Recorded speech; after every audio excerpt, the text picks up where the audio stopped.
Welcome again to my e-class.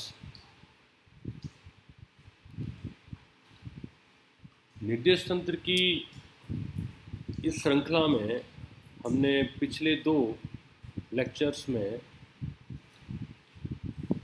कुछ बातों के बारे में जाना, जिसमें निर्देश तंत्रों में कण की स्थिति का विश्लेषण, एक निर्देश तंत्र से दूसरे निर्देश तंत्र में रूपांतरण समीकरण, 2 डायमेंशनल ट्रांसफॉर्मेशन, 3 डायमेंशनल ट्रांसफॉर्मेशन इत्यादि। निर्देश तंत्र के इस थर्ड पार्ट में आज हम एक अन्य प्रकार के रूपांतरण की चर्चा करेंगे, जिसका नाम है गैलीलियन रूपांतरण, गैलीलियन ट्रांसफॉर्मेशन। गैलीलियन ट्रांसफॉर्मेशन में यदि किसी स्थिर निर्देश तंत्र के सापेक्ष कण की स्थिति ज्ञात हो, तो वह रूपांतरण जिनके द्वारा किसी अन्य निर्देश तंत्र के सापेक्ष कण की स्थिति ज्ञात की जा सके, उसे गैलीलियन रूपांतरण कहते हैं। इसका मतलब स्पष्ट है कि गैलीलियन ट्रांसफॉर्मेशन किन्हीं 2 जड़त्वीय निर्देश तंत्रों के मध्य निर्देशांकों का, वेग का, कण की भौतिक राशियों का रूपांतरण है। अर्थात गैलीलियन रूपांतरण द्वारा दोनों निर्देश तंत्रों के सापेक्ष कण की भौतिक राशियां जैसे वेग, त्वरण, बल आदि के लिए भी संबंध स्थापित किए जा सकते हैं। गैलीलियन रूपांतरणों में सभी जड़त्वीय निर्देश तंत्रों में समय t का मान समान रहता है। ये उसकी एक कंडीशन है। माना किसी स्थिर निर्देश तंत्र S के सापेक्ष कण P का स्थिति सदिश R और निर्देशांक x, y, z है। ये एक निर्देश तंत्र है, इसमें P पर कोई कण स्थित है जिसका कि स्थिति सदिश R है। तो फ्रेम S के सापेक्ष कण P का स्थिति सदिश इस तरह से समीकरण नंबर 1 के द्वारा लिखेंगे। OP vector this is equals to R vector equals to I cap x plus J cap y plus K cap z। यहाँ I, J व K तंत्र S के अक्षों के अनुदिश एकांक सदिश हैं। अब इसमें भी कुछ तरह की अलग अलग तरह की कंडीशंस हैं। पहली कंडीशन में प्रारंभ में जब दोनों निर्देश तंत्र संपाती हों, इस तरह की स्थिति में जब तंत्र S डैश जो प्रारंभ में अर्थात समय t बराबर 0 पर तंत्र S के साथ पूर्णतया संपाती था, अर्थात तंत्र S और S डैश के तीनों अक्ष x, y और z एक दूसरे के संपाती थे। तत्पश्चात तंत्र S डैश नियत वेग v से इस प्रकार गति करना प्रारंभ करता है कि तंत्र S प्राइम के तीनों अक्ष अर्थात x प्राइम, y प्राइम और z प्राइम तंत्र S के तीनों अक्षों x, y और z के समांतर रहें। ये इसकी चित्र की ज्यामिति है। यहाँ पर ये तंत्र S है, S तंत्र, और ये S प्राइम तंत्र। ये S तंत्र के तीनों अक्ष x, y और z, ये S डैश तंत्र के तीनों अक्ष x प्राइम, y प्राइम और z प्राइम। और किसी समय t की ये स्थिति है जिसमें तंत्र S और S प्राइम के मूल बिंदु परस्पर vt, चूँकि S तंत्र एक नियत वेग v से गति कर रहा है, अतः t समय पश्चात तंत्र S प्राइम तंत्र S से vt दूरी तय कर चुका होगा। अर्थात t सेकंड पश्चात तंत्र S के प्रेक्षक O के सापेक्ष तंत्र S प्राइम के प्रेक्षक O प्राइम का स्थिति सदिश O prime equals to VT। इस स्थिति में तंत्र S प्राइम के सापेक्ष कण P का स्थिति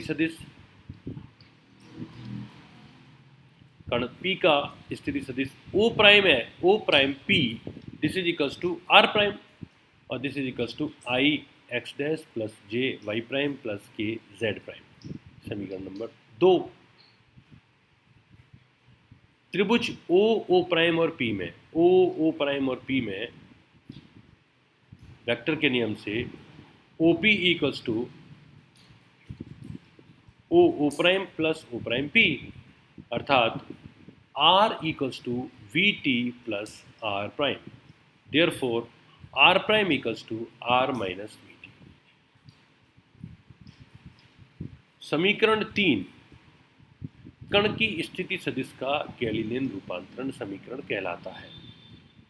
इसमें जो राइट हैंड साइड में है वो S तंत्र के निर्देशांक हैं और लेफ्ट हैंड साइड में S प्राइम तंत्र के निर्देशांक हैं। तो S से S प्राइम में हम स्थिति का रूपांतरण कैसे करते हैं। इसी तरह यदि S के सापेक्ष तंत्र S प्राइम के वेग के घटक Vx, Vy और Vz हों, तो Vx और Vy और Vz के लिए अगर हम सम्मिलित रूप से वेग लिखेंगे V equals to Ivx plus JVy plus KVz। समीकरण नंबर 4।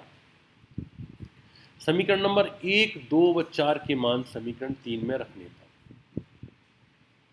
ये लेफ्ट हैंड साइड में ये R प्राइम के मान हैं, ये राइट हैंड साइड में पहले ब्रैकेट के अंदर R के मान हैं और माइनस ऑफ ये इस ब्रैकेट में V का मान है और ये multiplied by T, that is R prime equals to R minus VT। R prime equals to this one, R equals to this one minus V and T। दोनों तरफ लेफ्ट हैंड साइड और right hand side में अगर हम एकांक सदिशों के गुणांकों की तुलना करें तो हमें प्राप्त होगा x prime equals to x minus VXT, y prime equals to y minus VYT, z prime equals to z minus VZT। ये समीकरण नंबर 5। समीकरण नंबर 5 कण के निर्देशांकों के गैलीलियन रूपांतरण समीकरण कहलाते हैं। इसी तरह से जो दूसरी स्थिति आती है जब प्रारंभ में दोनों निर्देश तंत्र एक दूसरे के संपाती नहीं है। माना प्रारंभ में अर्थात t बराबर 0 पर तंत्र S प्राइम का मूल बिंदु O प्राइम स्थिर निर्देश तंत्र S के मूल बिंदु O के सापेक्ष स्थिति सदिश R0 प्राइम है और यह नियत वेग v से इस प्रकार से गति कर रहा है कि तंत्र S प्राइम के तीनों अक्ष तंत्र S के तीनों अक्षों से समानांतर रहे। t सेकंड पश्चात तंत्र S प्राइम दूरी O prime equals to VT तय कर लेगा। इस स्थिति में कण P का स्थिति सदिश यदि R प्राइम हो तब। ये हमारा इसका ज्यामितीय रूपांतरण है। प्रारंभ में S ये हमारा एक स्थिर निर्देश तंत्र है। ये दूसरा निर्देश तंत्र जिसको हमने यहाँ SO प्राइम दिया है, ये प्रारंभ में S तंत्र से प्रारंभ में संपाती नहीं था, अर्थात दोनों के मूल बिंदु एक दूसरे से R0 स्थिति सदिश पर स्थित थे। इस स्थिति से यदि S प्राइम निर्देश तंत्र एक नियत वेग v से गति करना प्रारंभ करता है और गति इस तरह से प्रारंभ करता है कि S प्राइम के तीनों अक्ष S के तीनों अक्षों के समानांतर है, तो किसी समय t के पश्चात यदि कण P के स्थिति सदिश S' तंत्र में R प्राइम है, तो इस चित्र की ज्यामिति से वेक्टर के चतुर्भुज नियम से हम इस तरह से लिख सकते हैं OP equals to O0 prime plus O0 prime O prime plus O prime P। इसके मान अगर हम रखें तो O P equals to R, O zero prime equals to R zero, O zero prime O prime equals to V T and O prime P equals to R. इसको transformation करें इसका, तो R prime equals to R minus R zero minus V T. ये समीकरण number 6। अब अगली बात आती है दो बिंदुओं के मध्य विस्थापन का रूपांतर। यदि तंत्र सिस्टम में अगर हमारे पास दो बिंदु हैं, उनके मध्य विस्थापन है, तो उसका रूपांतर किस प्रकार से करेंगे। माना किसी स्थिर निर्देश तंत्र S में किन्हीं दो बिंदुओं P और Q के स्थिति सदिश क्रमशः R1 तथा R2 है। ये हमारे चित्र, ये S तंत्र, ये S तंत्र, ये दो बिंदु P और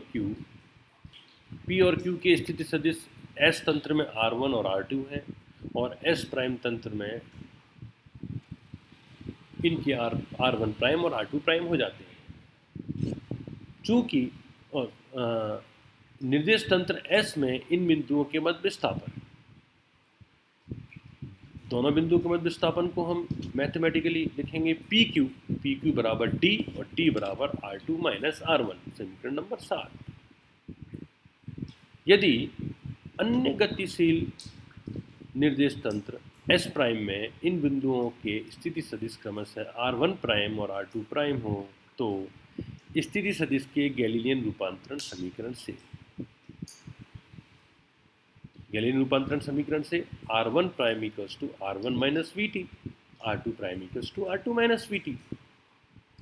अतः तंत्र S प्राइम में दोनों बिंदुओं P और Q के मध्य सदिश दूरी, अब इन दोनों के बीच की सदिश दूरी P Q equals to D prime equals to R2 prime minus R1 prime. समीकरण 8 व 9 के मान रखने पर, समीकरण 8 और 9 से समीकरण 7 में मान रखने पर डी प्राइम इक्वल्स टू, ये R2 का मान हो गया R2 माइनस वी टी, और ये R1 प्राइम का मान हो गया R1 प्राइम का मान हो गया R1 prime minus V T.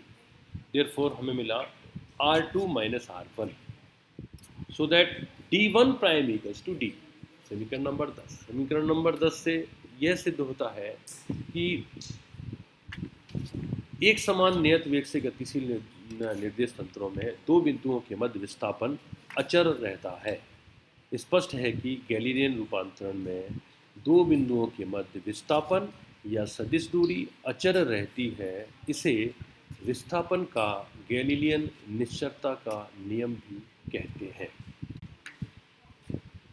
वेग का रूपांतरण, यदि कण P की स्थिति समय के साथ परिवर्तित हो रही है, तो समीकरण 3 का T के सापेक्ष अवकलन करने पर वेग, कण की स्थिति में परिवर्तन ही वेग कहलाता है। तो यदि कण P की स्थिति समय के साथ परिवर्तित हो रही है, तो कण का वेग ज्ञात करने के लिए हम समीकरण 3, जो कि हमें स्थिति सदिश का रूपांतरण समीकरण है, उसका T के सापेक्ष अवकलन करें, तो ये हमें देगा dr prime over D T equals to dr over D T minus V. Multiplication में T था और T का T के रेस्पेक्ट में डिफ्रेंशिएशन 1 हो जाएगा, तो ये हमें मिलेगा इस तरह से। यहाँ पर V जो है, V तंत्र S प्राइम का तंत्र S के सापेक्ष वेग है, जो कि नियत है।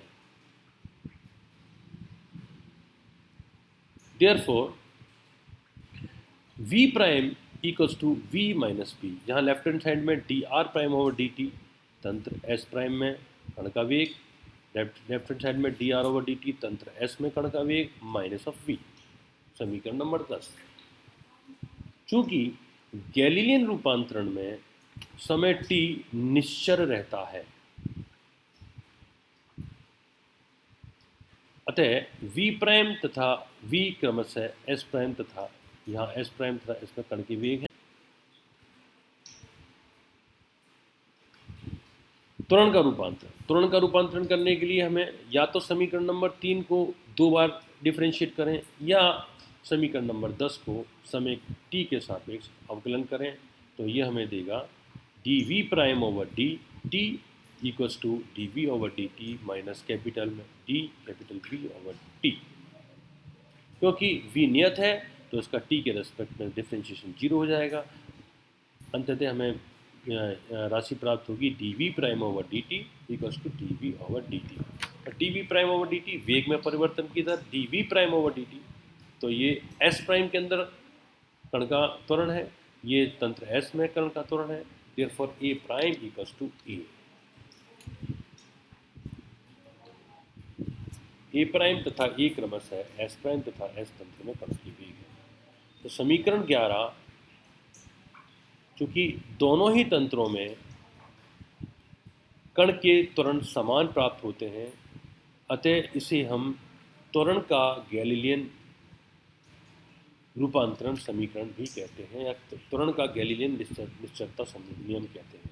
इसे त्वरण का गैलीलियन निश्चलता नियम भी कहते हैं। बल का रूपांतरण ज्ञात करने के लिए, चूंकि गैलीलियन रूपांतरण के नियम के अनुसार जड़त्वीय निर्देश तंत्रों में द्रव्यमान अचर रहता है, और गैलीलियन रूपांतरण जड़त्वीय निर्देश तंत्रों के लिए ही लागू होता है। तो और द्रव्यमान चूंकि अचर है, इसलिए समीकरण नंबर 11 में दोनों साइड में द्रव्यमान m से मल्टीप्लाई करने पर हमें मिलेगा M A prime equals to M A, और M A prime equals to S prime, तंत्र एस प्राइम में कण का वेग, और एम ए तंत्र एस में कण का वेग। स्पष्ट है कि जड़त्वीय निर्देश तंत्रों में कण पर आरोपित बल का मान समान रहता है। तो इस प्रकार से निर्देश तंत्रों के इस टॉपिक में हमने आज एक नया रूपांतरण के बारे में जाना, जिसे हम गैलीलियन रूपांतरण कहते हैं। और गैलीलियन रूपांतरण में भिन्न भिन्न स्थितियों में कण के निर्देश तंत्रों की भिन्न भिन्न स्थितियों में कण के निर्देशांकों का रूपांतरण किस प्रकार से होता है, इसको हमने आज जाना। अगली श्रृंखला में हम और एक भिन्न तरह का लॉरेंस ट्रांसफॉर्मेशन की बात करेंगे।